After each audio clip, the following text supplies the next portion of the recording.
حسین یا حسین حسین یا حسین حسین یا حسین. ابھی اگر تو نے ہلانے کا سوچا تو قرآن تو نہیں بدلے گا مگر قرآن تجھے بدل دے گا.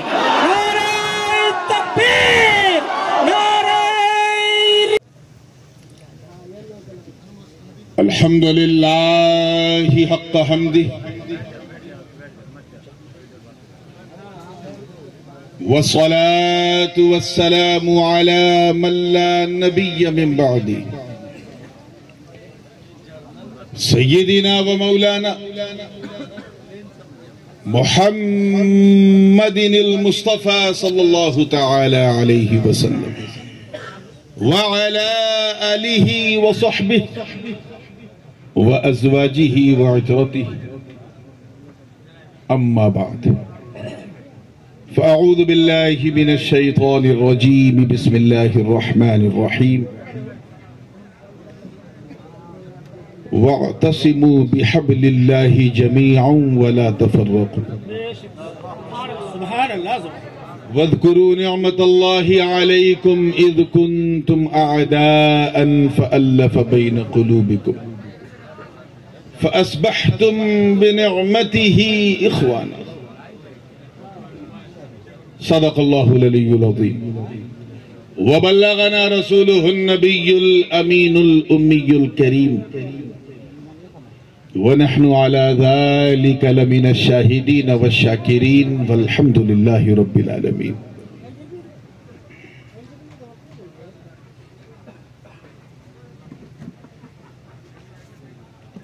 اس اور سراپا قدس کی پربہار ذی وقار محفل مقدس میں ممبر نور پہ جلوہ فروز انتہائی باوقار علماء کرام، مشائخ اعظام، شورا اسلام، حفاظ کرام، ائمہ اعظام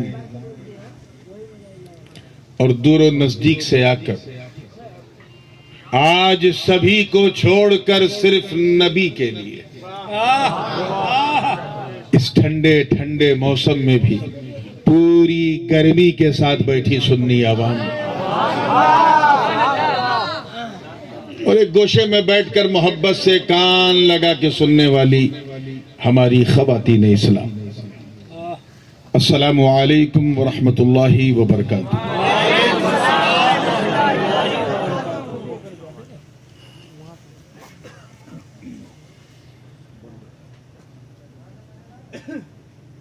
کورونا نے جب سے اپنا اثر کم کیا ہے ایسا لگا جیسے جلسوں کی باڑھ آ گئی ہو اور بنگال اس میں کہاں پیچھے رہے گا. ندی کہیں بھی بہتی ہو گزرتی یہیں سے ہے.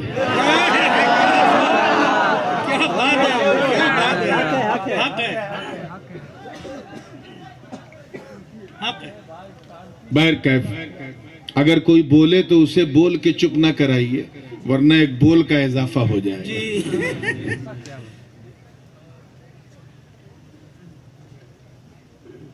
کبھی میں ایر گھاٹ تو کبھی میرے والد گرامی بیر گھاٹ. ہم دونوں اپنی اپنی لائنوں میں مصروف ہیں لیکن مہینے میں کبھی ایک آدھ بار یا دو چار مہینے میں ایک آدھ بار ایسا موقع آتا ہے جب ایک ہی ممبر پہ ہم دونوں ہوتے ہیں. اس کا میں پورا کریڈٹ جناب مولانا نذیر صاحب کو دیتا ہوں اور ان کے پوری انتظامیہ کو جنہوں نے اس نامساعد ماحول میں بھی ایسا اتہاسک اور تاریخی جلسہ کیا اور ایک ایسی تاریخ کا انتخاب کیا جس میں میں بھی مل گیا اور حضور غازی ملت بھی مل گیا.